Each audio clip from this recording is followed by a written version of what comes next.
Hey, it's me, Vicky Marie. Good morning, good afternoon, or good evening, wherever you are in this crazy world we're living in. I always forget to turn down the sound on my phone so I get the notification of the live starting. And every time it beeps through like that, I think, oh, I must turn the sound down next time. And I forget. Um, okay, so I hope you're all well. If you're watching this as it's actually going out, it is Sunday morning here in Spain, which is where I'm based. I think it's a bit of a grey day again here in Spain. But anyway, it's Sunday. I hope you're all going to have a brilliant Sunday. I hope you're enjoying your weekends wherever you are in the world. Um, Now, I just want to say something before I start. I'm going to be talking about this lady, Suzanne Morphew. I've done a couple of videos in the past about Suzanne. The trial of her husband, Barry, who has been charged with her murder, will be coming up later this year. And I'm going to we'll be covering it. I want to keep her in our minds, keep reminding people about the case, what happened or what allegedly happened, and what is evolving. Did her husband Barry Morphew, this is Suzanne Morphew, did her husband Barry Morphew kill her? This is what he's charged with. Did he do it or didn't he do it? Well, we'll find out later on this year in the trial. But that's what we're going to talk about, the main thing we're going to talk about. Now, just before we start, I just wanted to, I've had so many emails about what happened over the weekend. These two girls, Holly and Jessica, who were murdered years ago, in 2002, I believe it was. And their murderer finally sort of gave up the ghost, if you like. He's been attacked many times in prison. I'm not going to mention his name. Or show a photo of him. I think we all know who he is. He's gone into the hellhole. Literally now he has. He was found guilty of their murders. And he was in prison serving a 40-year sentence. He's been attacked many times. He tried to actually take his own life quite a few times. Anyway, someone finally succeeded in removing him from this earth. Another prisoner, another POS, to be perfectly honest. You know, there's no point in claiming it. A lot of people say good things about him. He's not a good person, the person who killed him.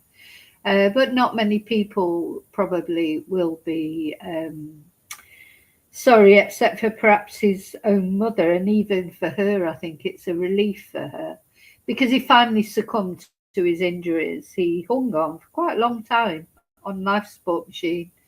Then it was announced that he would be blind even if he recovered. Then it was announced he would be in a vegetative state. And then the life support machine was turned off and he has passed from this world. And I just wanted to mention it because I've had quite a lot of emails from people.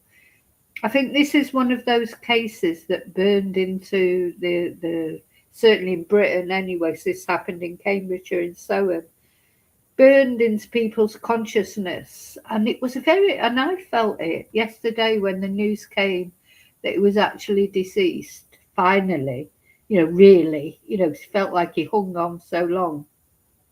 And as I say, survived other attacks and even self-deletion attempts. Finally he was gone. So even if he tried to kill himself so many times, maybe he was even glad that he's passed on. I don't know. But it's a very strange feeling because it's like this case has been burned into our consciousness. These girls' faces, his face, his girlfriend's face, the whole case has been burned into our consciousness for so long. It was a really odd feeling to hear that he had passed.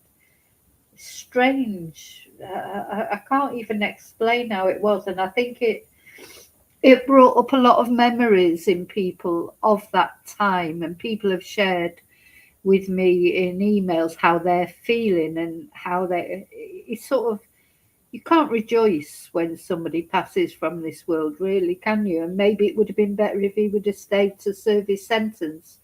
I think only Holly and Jessica's families have the right to, you know, pass an opinion on that. I just don't know how they'll feel, whether they'll feel better that he's gone, whether they'll feel that they would have preferred he stayed in misery in prison, whether they've forgiven him. I just don't know. That's them. It's their children who died. It's their sort of place to decide how they feel about it. So no one has a better right than them. Another person, of course, though, who does perhaps have some rights over him and to pass judgment on him. This is his daughter, though he never knew her. They've never met. He wouldn't meet her. When she found out he was her father, she wanted to go and meet him because she wanted to try and get some answers for the children, for the families of the children, because he's gone to the grave without ever really telling the truth about what happened. Anyway, wouldn't meet her. He's too much of a coward for that. This is his daughter, Samantha. I think she's quite relieved that he's gone now. And, she doesn't have any feelings for him at all. And I just feel for her because I think that's a difficult legacy for her. It's affected her whole life since she found out who she was or who her father was. So I feel my heart goes out to her as well as the families of Holly and Jessica. But also so the reason I'm mentioning this is there's probably others of you out there, maybe it made you feel quite strange. It's a very strange feeling. I felt it yesterday. I felt like the air in the world is little bit lighter from him going. He was like a Satan, wasn't he? I really believe evil walks this earth. If you believe in God, you have to believe in the devil as well, really. And sometimes I think someone like this person, he was a good example of how evil walks this earth. And it's awful because you have to warn your children against it. But these children, they just did not know. They had no idea what they were walking into. And I don't know how that could have been changed. This was a man in a trusted position. His girlfriend was a teacher's assistant at their school. They had no reason to think they were in danger from this man when they went into that property and never came out alive. It gives me that evil does walk the earth, and you have to protect yourself somehow from evil. Like there's the stranger danger, and then of course we know now, you from the Moors murderers and similar cases, it's not just men, it's women capable of great evil. Human beings are capable of such good. I still believe in the basic good of people. But there are some people, it's like they have been just succumbed to the devil or something, I don't know, and they do terrible things. So you have to protect yourselves in many ways and try and make sure your children are protected. But you know what? They have to live. We have to live. You can't just, sit in your house and never go out or never do anything. These girls were just buying sweets from the local shop. Probably today, Sunday. It was a Sunday, wasn't it, when it happened? There'll be children all over the world doing what they did that day. Today, popping out, walking around their local area, popping to the sweet shop, buying some sweets. 10-year-old, two 10-year-old girls together, they had in a very quiet village scenario, no reason whatsoever to think that they were in danger. So you have to live as well. You can't stop your children living. But the thing is, going into someone's house, getting in someone's car. These are no-nos, under any circumstances. And of course, it's different today. Children do have phones normally with them, don't they? They'd probably have their mobile phone with them. So, in a different time now, these children could have phoned their parents and said, "Oh, we're going to pop in this house and see the woman, the girlfriend." I'm not going to mention her name either. I suppose, and people would have known exactly where they were. It is a different time now, but yeah. So all you can do is you shouldn't frighten your child from living, but because they have to live, and when's the right age for someone to go to the shops on their own to get sweets? Is it 10, 11, 13, 14, never 19? When do you? These are it's such an innocuous thing that they were doing, and of course they sort of just went out, didn't they? They didn't say they were going. Um, yeah, but anyway, all you can do is educate your children. Don't ever go in anybody else's house. You don't ever get in anybody else's car, not without speaking to you first and making sure it's okay to do or whatever. That's all you can do. Do the best you can. So I just wanted to mention that because I know a lot of you from the emails that I've had. Quite often people send me emails because of the way cases make them feel, that cases that we talk about, because we're human beings, and some cases affect you more than others, don't they? For whatever reason, maybe they string a personal note with you. I know a lot of people have been affected by the Nancy Guthrie case, for which there is no news this morning, so that's why I'm not talking about that. And a lot of people will contact me and just have a vent about, not at me, but tell me how they're upset or how cases have made them feel. And listen, anyone can do that at any time. Just send me an email and it's something you want to get off your chest. I never, ever talk about, unless somebody says to me, talk about this, please talk about this. I never discuss any emails that people send me in confidence. Sometimes it's just good to pour out your feelings to somebody you don't know. I know you probably feel, you do know me from the channel, but do you know what I mean? Because sometimes it's hard to talk to the people that are closest to you, like your actual family, your husband, your wife, your children, your mum, your dad. It's difficult because maybe they're upset over something as well. You don't want to make them feel worse, or you're the strong one in your family, so you don't want them to think, to worry about you because they've already got a lot of other things to worry about. So sometimes it is easier to sort of just pour out the way you feel to somebody who's not emotionally connected with what's happening, and you can be yourself and say how you feel. So just wanted to mention that I've had several emails, not hundreds, but quite a lot of emails from people who were very affected by this case when it happened. I think anyone who was old enough to understand things going on will remember that case. Just one of those cases. Anyway, he's gone. He's gone to meet whatever judgment he's going to get in the next life, and hope it's a harsh one. Personally, he's a person that's very difficult to have any sort of, I don't know, forgiveness for.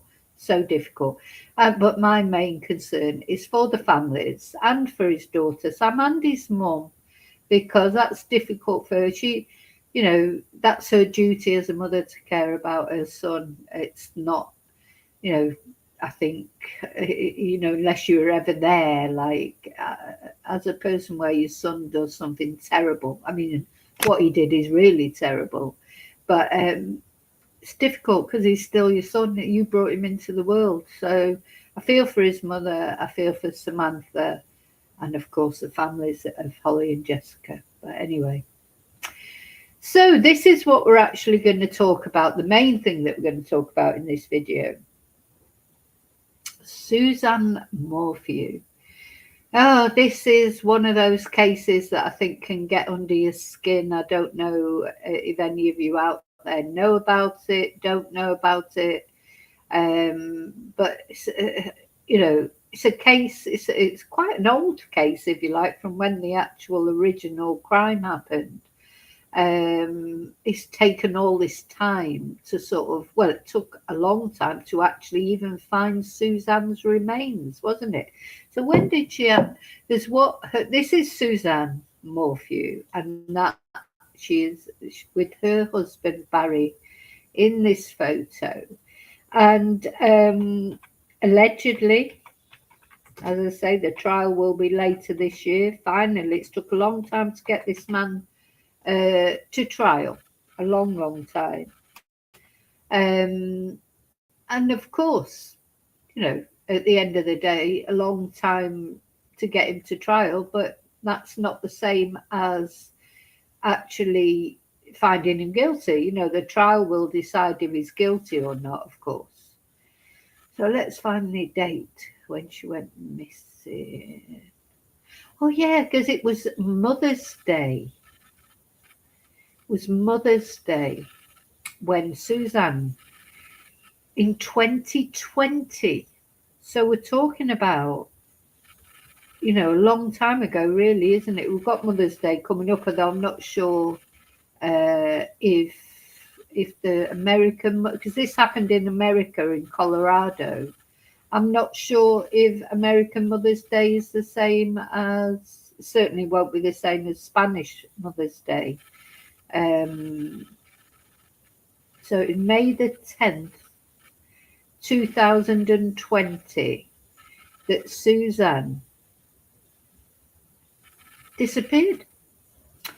Barry said that she had gone for a bike ride, which seemed a strange thing to do on Mother's Day, but each to their own.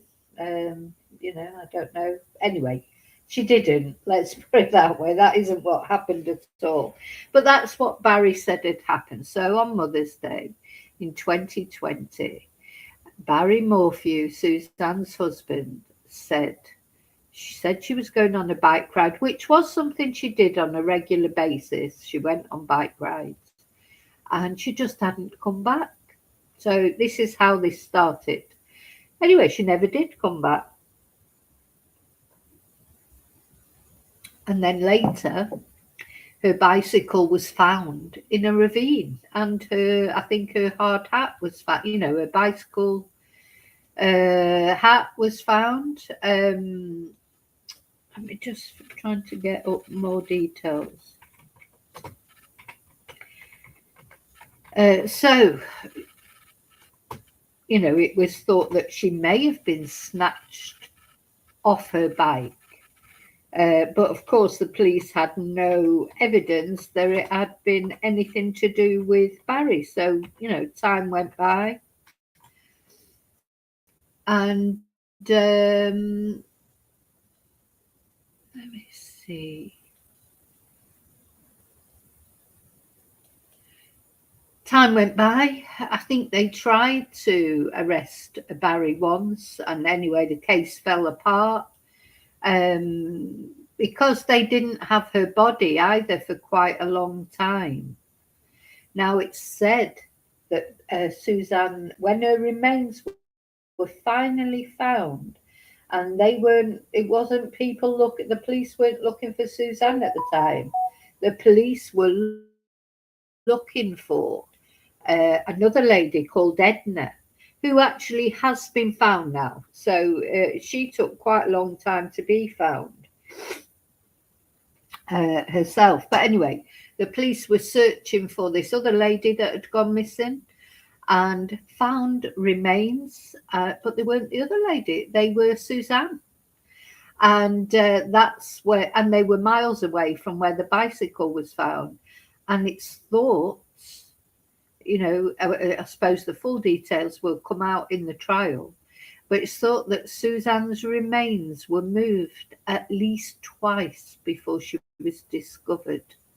So it's thought that she was actually moved twice. before her remains were discovered. Now, once they had the remains, they could establish that it was a homicide. It was a homicide. It was declared a homicide, and it took 3 years for her remains to be found, though. But Barry, her husband, he was charged just a year after her disappearance, but that case sort of fell apart. And that the first initial charges were dropped in April 2022, but then later on on June the 20th, 2025, Barry was finally indicted for Suzanne's murder as more evidence was collected. And he will go to trial later this year. He's out on bail. And it said, oh, hey, what? What's that? No idea where that bark came from. It is said that there was traces of a tranquilizer found in Suzanne's remains, and the only person in that area who had access to this kind of tranquilizer that is used in hunting animals was Barry. So that, I think that's one of the biggest pieces of evidence against him. And they say that it's alleged that he hunted Suzanne around the house. They lived in a massive mansion, $1.5 million mansion. And it's alleged that he chased her around the house with this tranquilizer gun, hunted her around the house. So these are things that will come out in the trial. Okay, now I haven't said my thank yous. I want to just say thank you to everyone for liking, subscribing. Thank you to my members. Thank you to those of you who sent me Ko-fis or super stickers, etc. Thank you so much for supporting my channel. Hello, lovely lurkers. Hello to Replay Crew. And I've got one person in the chat, which is Daniel. Hi, Daniel. Happy Sunday. So, yeah, now it's important, I think, to say as well, Suzanne, I mean, not that you should get killed, murdered over it, but Suzanne had been having an affair. When Suzanne died, is this the motive? Is it because Barry had found out about the affair? That's what I think the prosecution are probably going to, if he's guilty, of course, this is probably what the prosecution are going to bring up, this affair that Suzanne had. And when Suzanne disappeared, the person she was having an affair with did not come forward because they were married also. So it took quite a while, for that information to come out. And I expect he was under suspicion also, in the initial stages.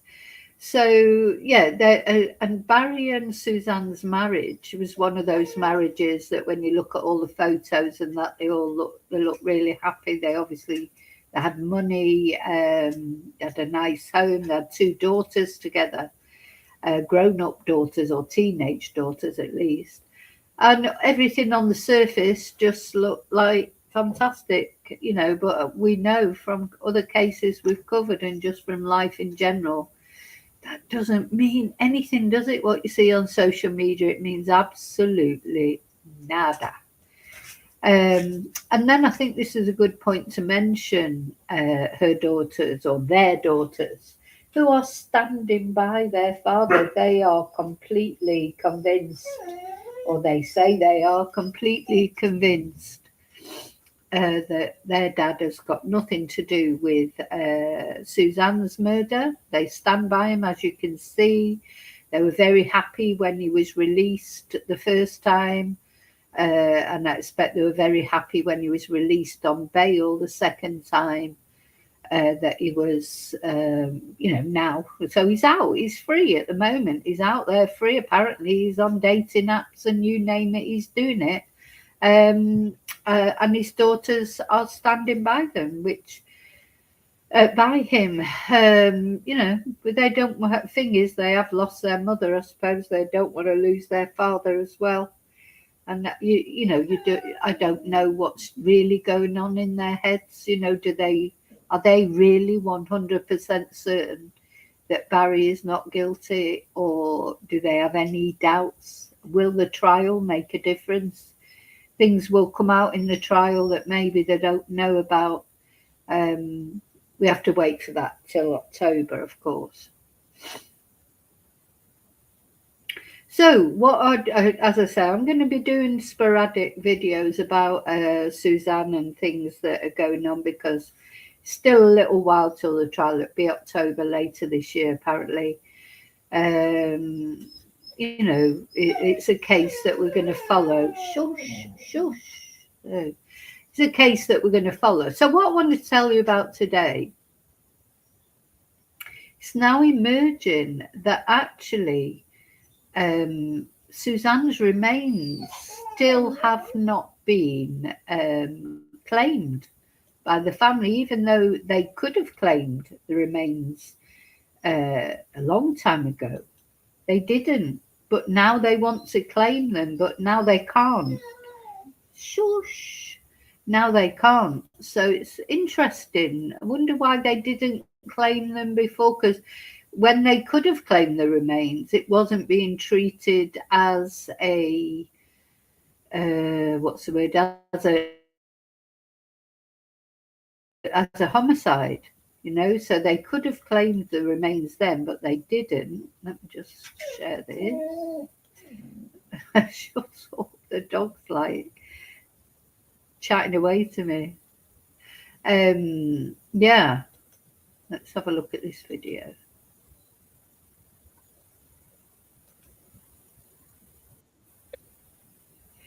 If it comes on. So yeah, January the 29th, Barry signed off the remains. February the 17th, Suzanne's remains were released. February the 18th, a search warrant was issued for the remains. February the 19th, the sheriff collected the remains. And February the 20th, the daughters, I don't think that video is going to come on, so I'll just read it. It'll probably come on when I start reading. So yeah, new court filings detail how Suzanne Morphew's remains were at the El Paso County Coroner's Office until being transferred to a local cremation.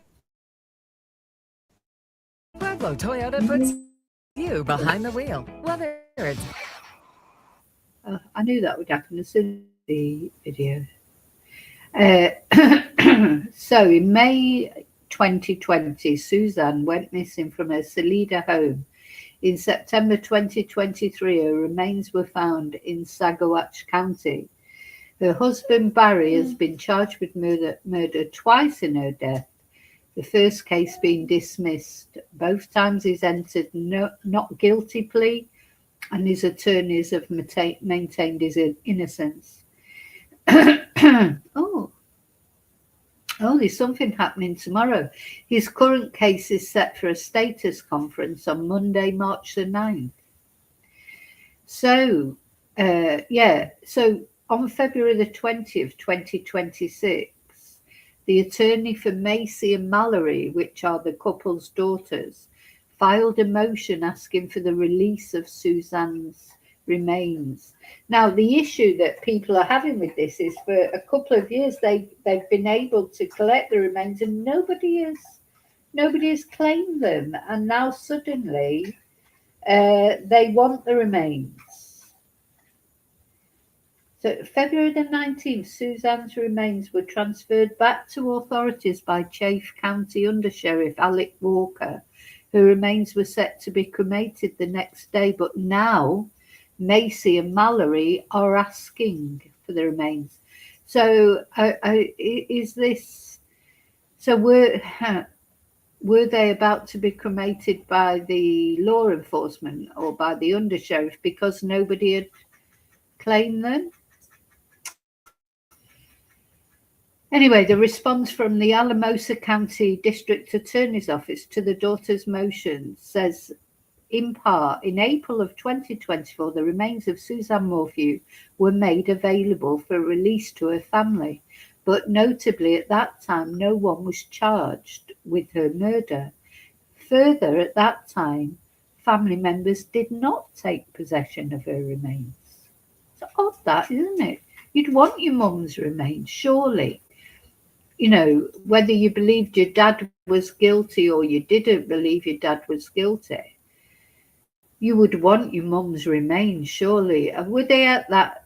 Sometimes girls get, get teenage girls, they can clash with their mums, can't they? Well, all teenagers, girls, boys, whatever, can clash with their mums or their dads. So maybe they didn't like their mum very much at that stage in their lives. It does happen, unfortunately. Hi, Mark. Yeah, very odd, isn't it? Why did it? You'd be straight there, whether you believed your dad was guilty or not.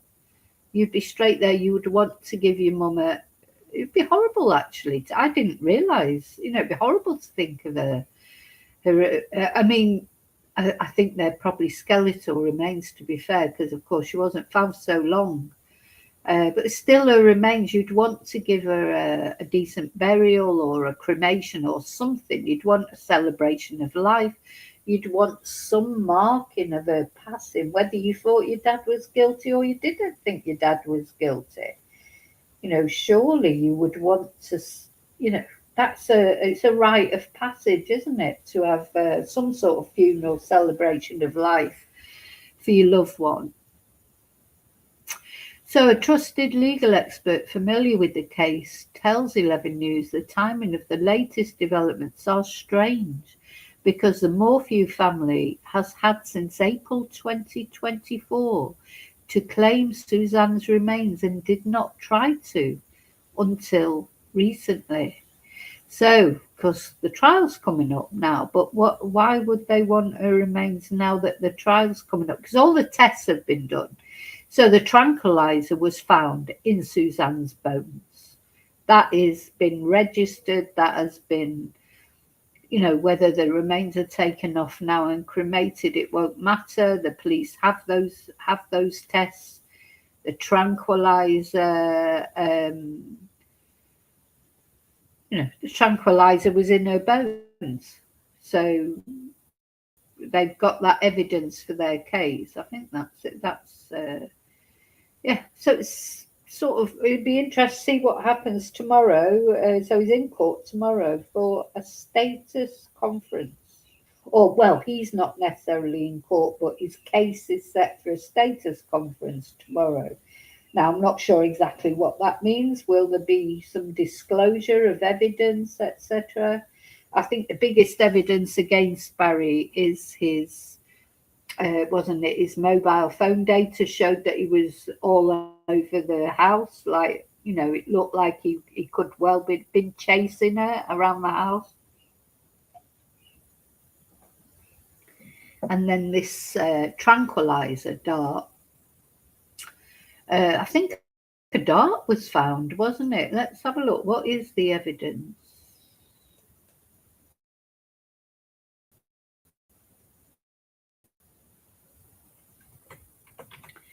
Well,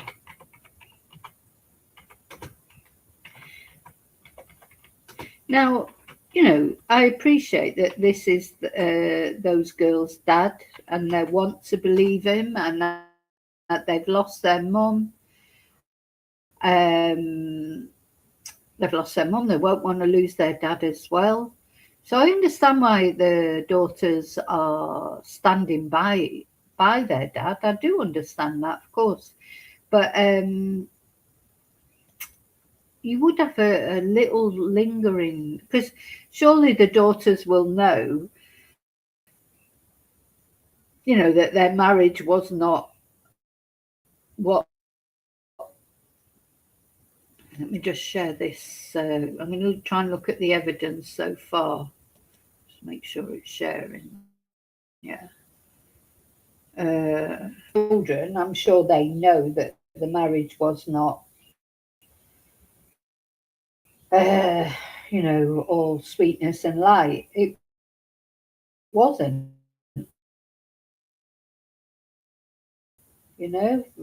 Probably very few married. A Colorado mother of two vanished on Mother's Day. Police 2020. Police initially thought maybe she was taken while riding her mountain bike. They also considered her husband, and then bizarre clues emerged: a chip bag and an affair.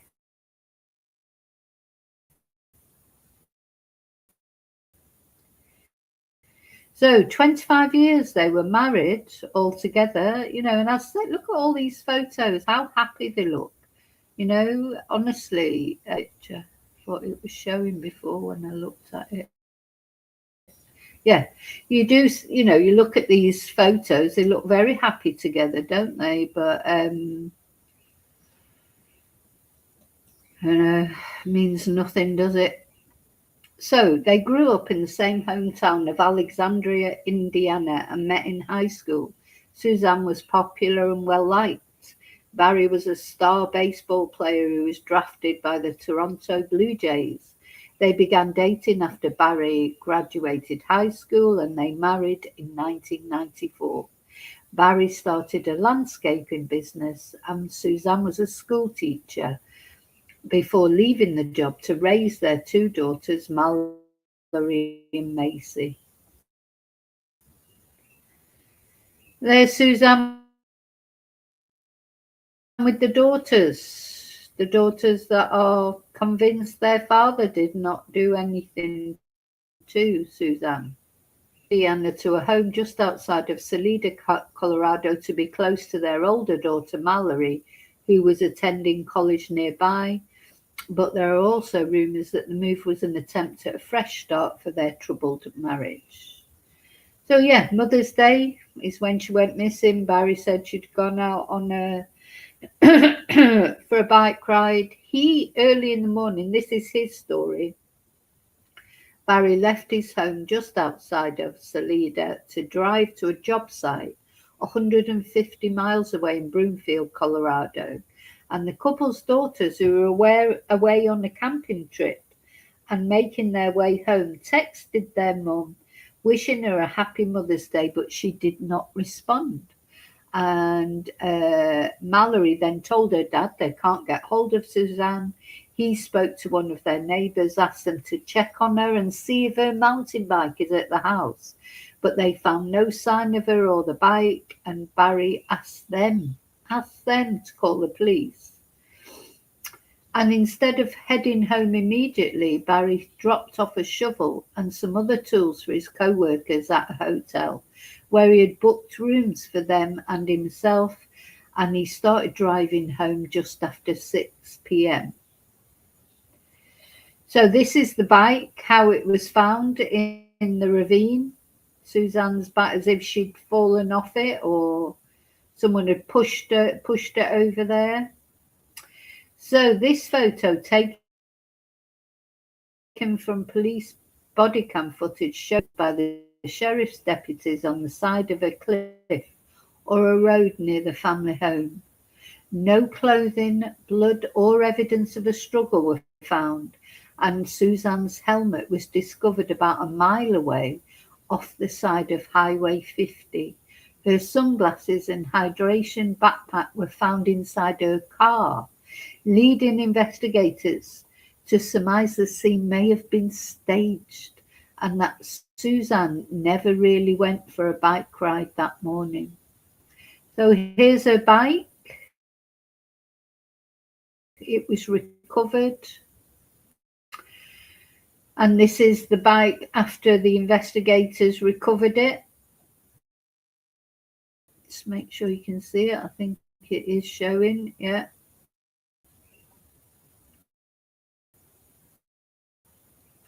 Barry pushed that bike over the ravine. I bet he's fuming that because Suzanne's remains were actually found miles away, as I say, when the police were looking for Edna, another lady who was missing. Barry must have been livid. If he's guilty, of course. We've got to remember, it's allegedly. So, a few days after finding her bike, investigators recovered her helmet roughly a mile away. So, big search effort then from Chaffee County Sheriff's Office. This is a scuba diver searching a local waterway as news of Suzanne Morphew's disappearance shook the community and eventually the entire nation. And it's this is one of those cases, one of those mysterious cases. They always attract international attention as well, don't they? Local and state authorities, along with the FBI, CBI, and civilian volunteers, conducted a large search across vast and rugged terrain. Now, when this article was written, she hadn't been found. Bear in mind, she has been found now, because they're saying to this day Suzanne's body has not been found and authorities assume she's dead. So this article on CBS News must have been from a couple of years ago. Oh yeah, because this is the evidence they had at the time before they even had Suzanne's body. Then there was this spy pen. This was a spy pen that was found. Gosh, no wonder it's captured the attention of everyone. So 10 days after Suzanne was reported missing, investigators found this spy pen in a walk-in closet in the Morphew's master bedroom. And they learned that Suzanne got the pen, which is voice activated and records conversations, hoping to catch her husband Barry in an affair. Instead, she inadvertently recorded conversations she had with her secret lover. So she was having an affair and she suspected he was having an affair. I think he'd had a few affairs before. But, Suzanne, she wasn't a saint herself because she was having an affair herself, but she was probably trying to collect information for the divorce. She wanted a divorce. But of course, when you've got a $1.5 million house, divorces can get expensive, can't they? When family, as I say, Barry's still innocent until he's proven guilty, but when there's disputes between family members like that, husbands and wives, it's normally money at the heart of it, isn't it? Be money or it's either custody, which of course is not the case in this case because the girls were older. It's either custody of the children, money, or affairs, sex. These are the main reasons why people get killed, aren't they? Especially within family situations. It's money, custody of young children. It's always a very emotional thing, isn't it? And or sex, people having an affair. So it was all going on, wasn't it? There's a lot of money involved in this marriage. So it took 6 months for investigators to identify the man.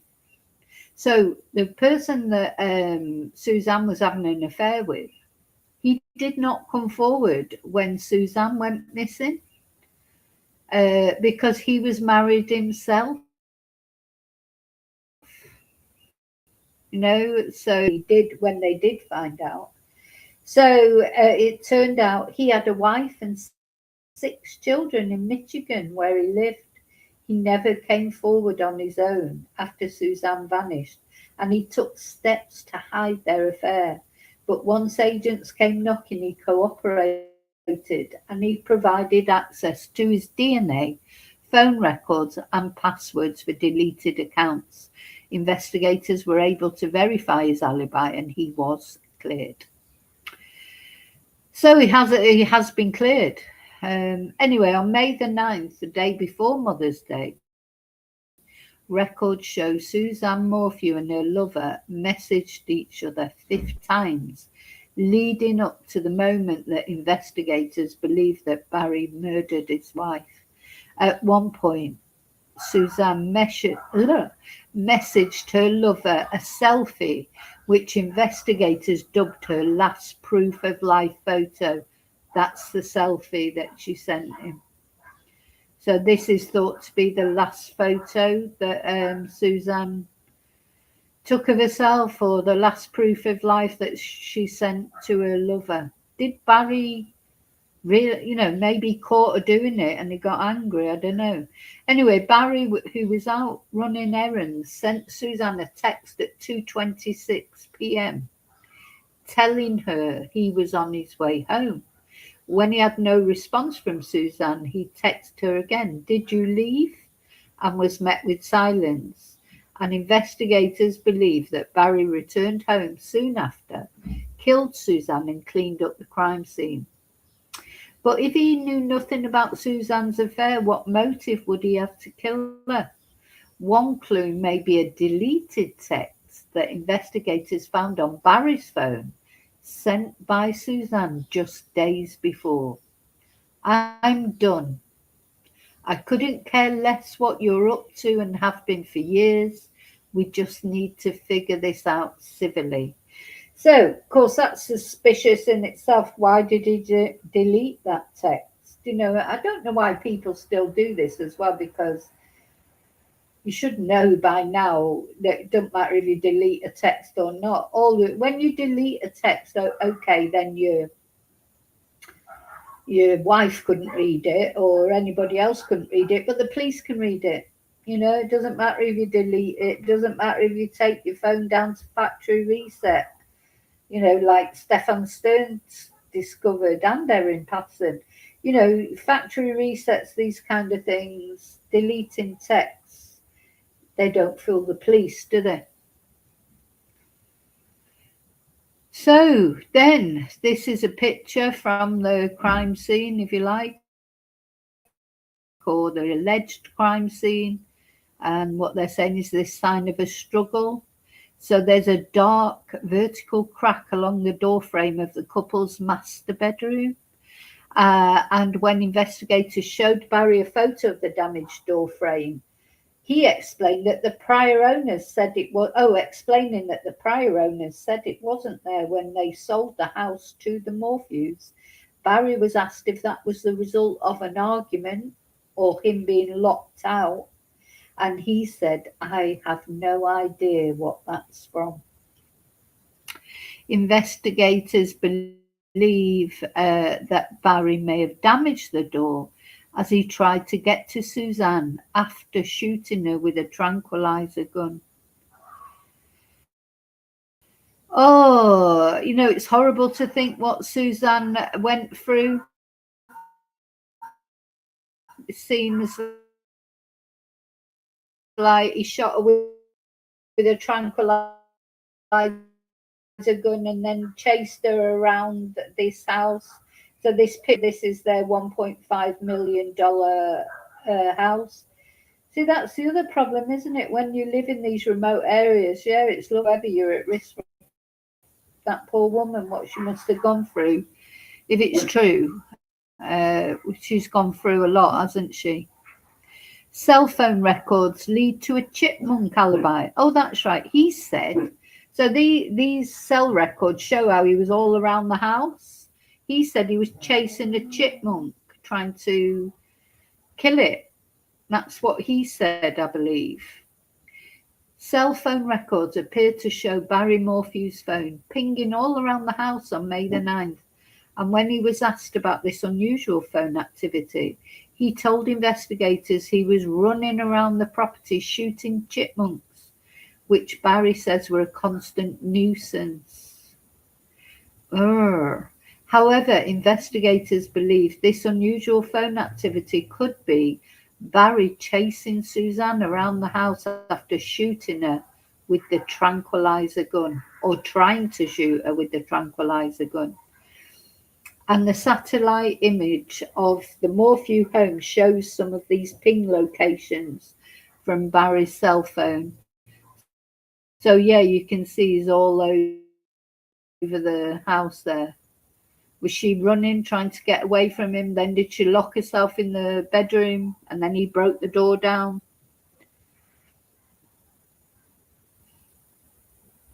Digital vehicle forensics reveals suspicious activity. Authorities say Barry Morphew told them he went to bed around 8 p.m. on May the 9th, but his truck's computer shows the truck, seen here in the evidence photo, was put into reverse and backed up towards the house around 9:30. There you go. So, yeah, he says he didn't go out in his truck. There's so many now. Everything's sort of digital, etc.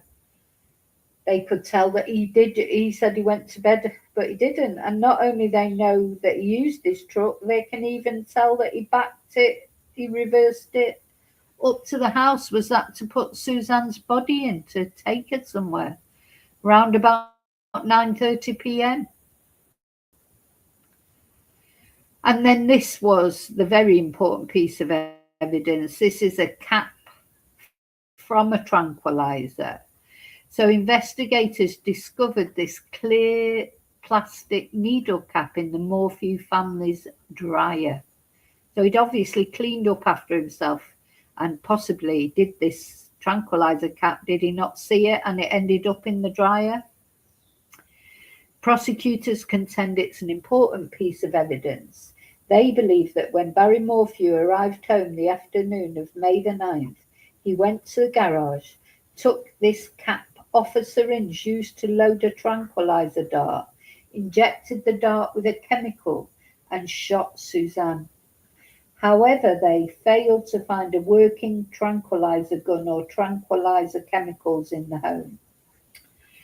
Barry said he had no idea how the cap got in the dryer, but admitted he was an experienced tranquilizer dart gun shooter and knows how to load darts with paralyzing chemicals, having used them to illegally sedate deer and remove their antlers to sell. Oh, he's a real nice guy, this guy, isn't he? Whether he's killed Suzanne or not, he is a piece of shit. And I know that it's been found since then, because of course Suzanne's body's been found now, that she did have tranquilizer in her bones. So she had been tranquilized. And I think one of the main pieces of evidence for the prosecution is that Barry was the only person in that whole area that had been sold this particular tranquilizer. Barry's defense lawyers, this is what they said then, I don't know what they're going to say now. They say this cap means nothing because no one could say how long it had been there. Furthermore, they say there is no evidence tying the cap to their client. And then these are the texts to reveal a struggling marriage. So Suzanne's text to a friend, by the look of it, he's not going to be rational. Did something happen yesterday? That thought on that is it just the everyday normal that is holding up.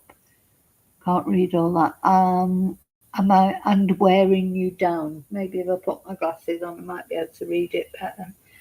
Of course, I can't find my glasses. Oh, there they are. Let's see. So these are texts that Suzanne sent. Was he planning on going with Mallory, or was that just a snag at getting someone on his side?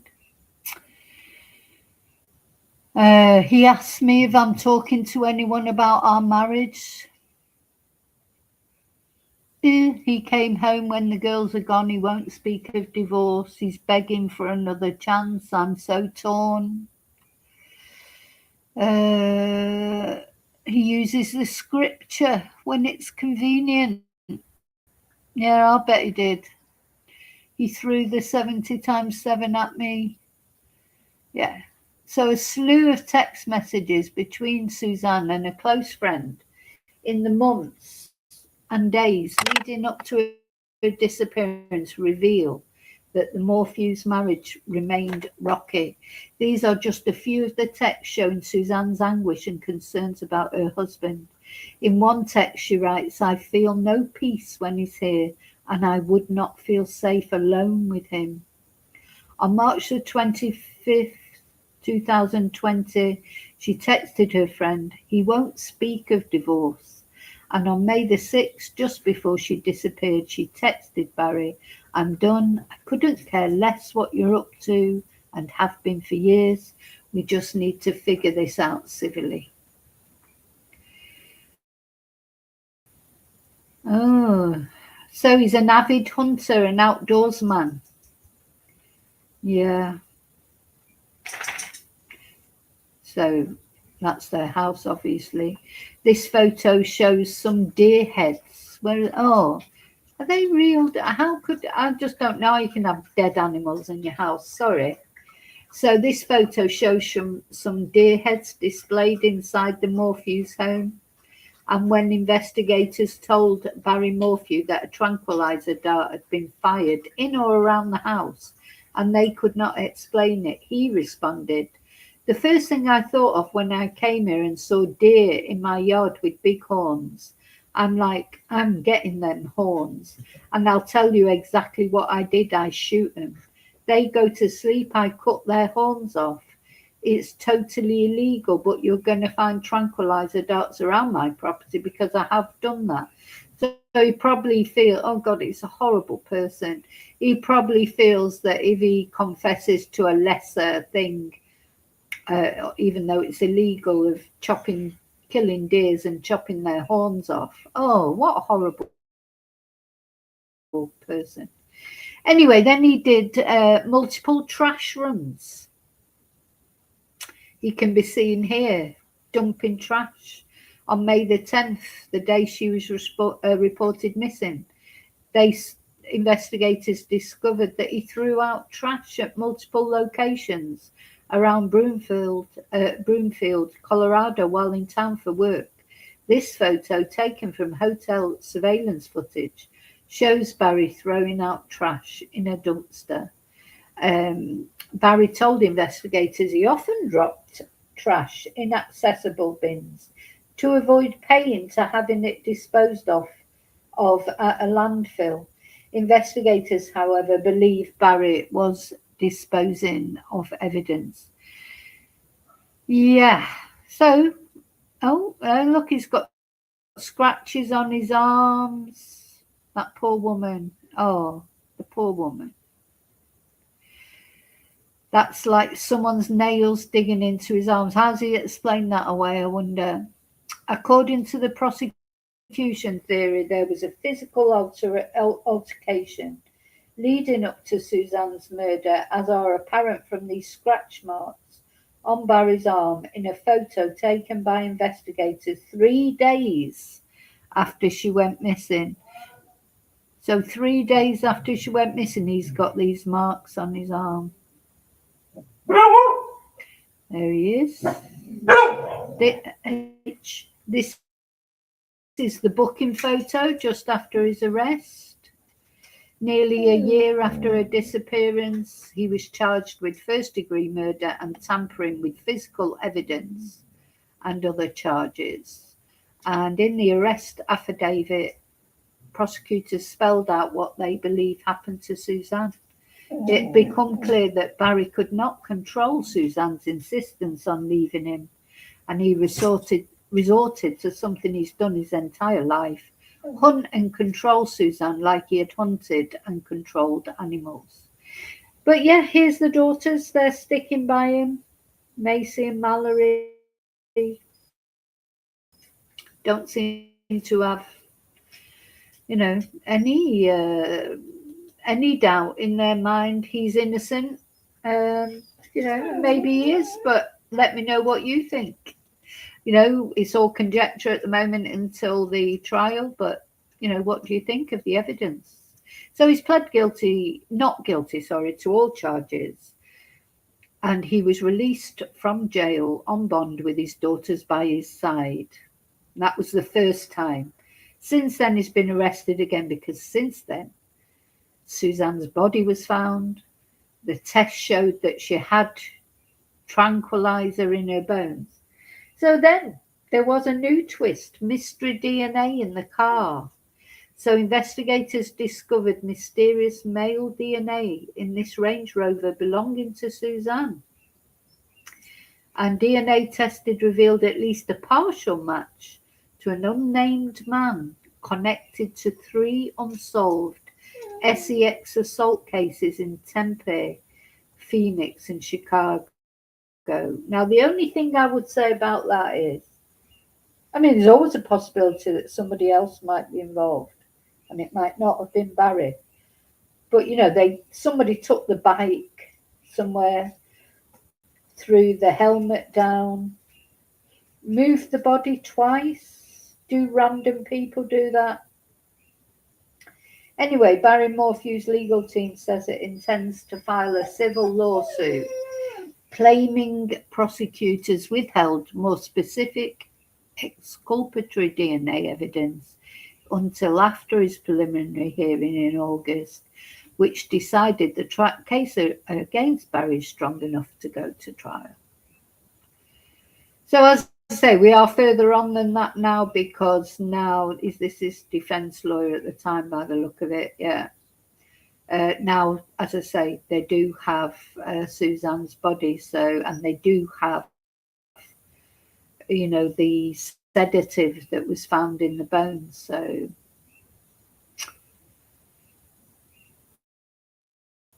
yeah. Oh, when I see them all smiling there, honestly, I know that's their dad and they want to believe him, but it's like they don't care about their mum, especially because they didn't claim the remains. Anyway, that original charge, of course, was dismissed. So yeah, in 2023, more than 3 years after she was reported missing, her skeletal remains were discovered in a shallow grave during an unrelated search. Because they were looking for the Lady Edna. The location, a remote area known as the Boneyard, near the town of Moffat, Colorado, was less than an hour south of the Morphew home. And then he was charged with murder a second time. Now, it's taken a toll on him, don't you think? Because look at the bags under his eyes. The thing is, even when you get away with something, like he obviously felt he had got away with this. When the charges were dismissed, he's just been living his life as normal. But you still can't escape from the knowledge in your own head that you did it. If he did it, allegedly, can you? So I would say, looking at that photo of Barry, which is only a couple of years after the last one, you can see, there's a toll been taken there. How does he sleep at night? So if he's guilty, is Suzanne haunting him? I'd like to think so. That he would be, can't sleep very well at night. It must, even the most sort of horrible person, even if you really hated your ex-partner, and he probably didn't hate her, he probably loved her, but he wouldn't let her go. He didn't, that's not love, is it? When you won't let someone go when they want to go. But he probably in his head thinks he loved her. How do you sleep at night? Visualizing, remembering Suzanne's last moments as you murdered her. How do you do that? Just makes you wonder. I always think that how do these people sleep okay? Don't know. Or can he literally put it out of his head? It doesn't look to me that he can put it out of his head, because he looks a lot different. Let's just have a look at the. Oh, it's probably quite a way up. In another video, I'll compare the two. Looks like he's got big bags under his eyes there. So yeah, on June the 20th, 2025, he was rearrested near Phoenix, Arizona, charged with first-degree murder in the death of his wife, Suzanne. Detectives with the Arizona Department of Public Safety reportedly apprehended him without incident during a traffic stop after spotting a black Ford pickup registered in his name. Morphew, who had been living in Arizona. It's interesting, isn't it? Because, of course, this case that we're covering in depth at the moment, Nancy Guthrie, that's in Arizona, isn't it? Is being held on 3 million cash only bail and has been extradited to Colorado. He continues to maintain his innocence. Well, he's out now. He's out on bail. So somehow he's got the bail together. Apparently, I think people donated to his bail. So let's have a look at that. I'm going to download that photo and put it next to the other one of him. Look, yeah, that's the initial arrest of him. I mean, it is a few years in between, but I think he looks like the strain is showing on his face. I mean, let's be fair, yeah, definitely. The strain is shown on his face. Let's be fair, it would be very traumatic, wouldn't it, to be charged with your wife's murder if he is innocent. Of course it'd be traumatic and stressful. So, but yeah, quite traumatic and stressful living with the memory of what you did to her, I suppose, as well. The mother of your two girls, but the girls believe him, trust him.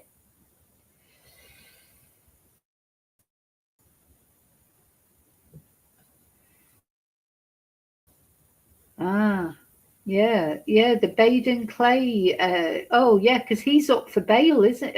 He's up for release soon. That's another. I think I have got a video about the Baden Clay. Where's those scratches gone again? Hi, Tracy.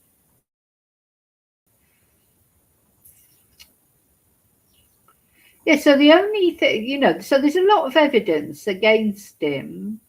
Um, Where's those scratches gone? Oh, there they are. Yeah, look. They are definitely fingernail scratches, aren't they? Someone's dug their fingers into his arms and really scratched him. And these were just a couple of days after Suzanne went missing. And yeah, Baden Clay, yeah, he was another one, wasn't he? And he denied doing anything to his wife, poor Alison. But he's up for release quite soon, isn't he? Bless him. I don't mean bless him. I don't mean that I'm being sarcastic. He's coming up for bail. Uh, yeah, we'll have to. I'll follow that. I'll look out for that. See what happens if he's granted bail or not. I don't think these people should ever get bail. Get released, early release. They're probably his sentence isn't that long. Um, you know,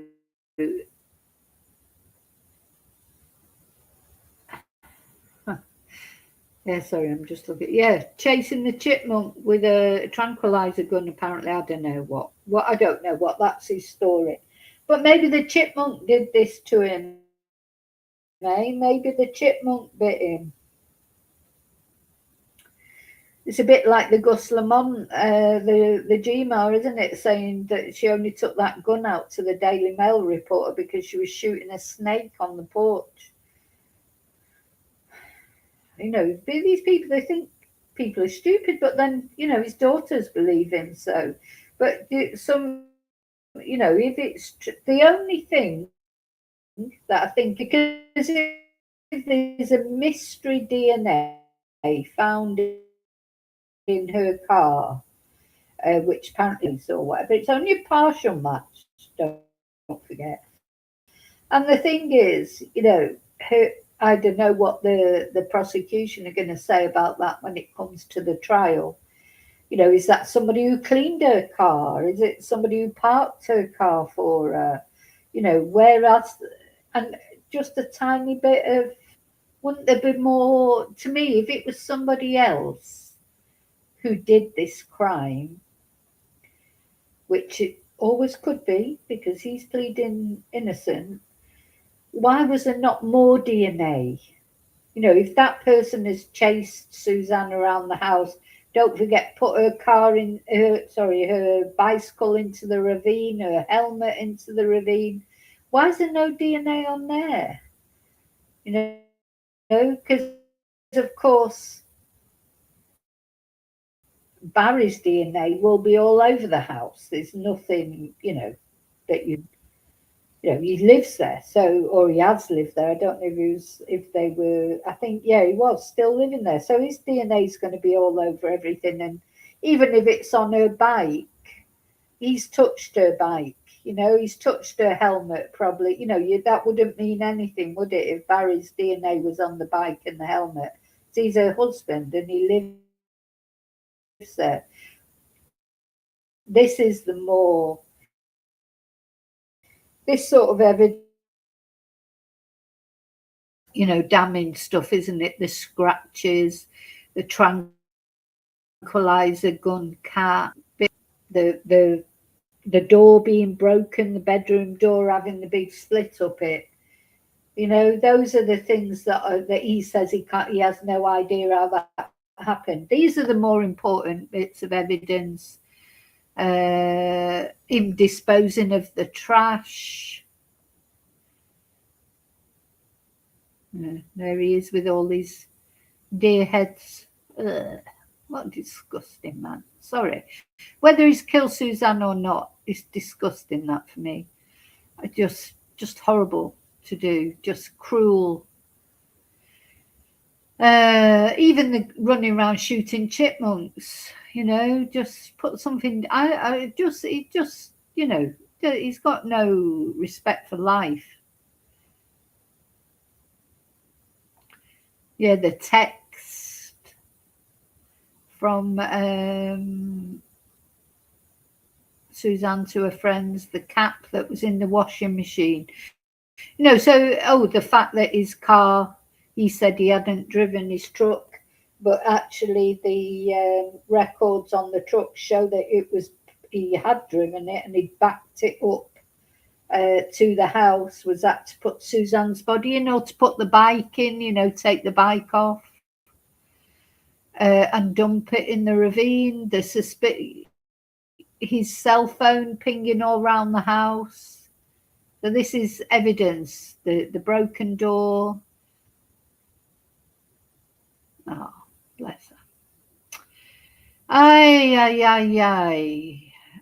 Yeah, the spy pen. Now, so the only thing about the spy pen is, why was that not activated when they were, let's suppose he did murder Suzanne. Why was that not activated as he was chasing her around and maybe she was screaming or whatever? Did it record that? I don't know. So, yeah. So, as always, let me know what you think. But I just wanted to come on and talk about this because we will be covering it. I will be talking about it as it comes up to the trial, bits and pieces that come out.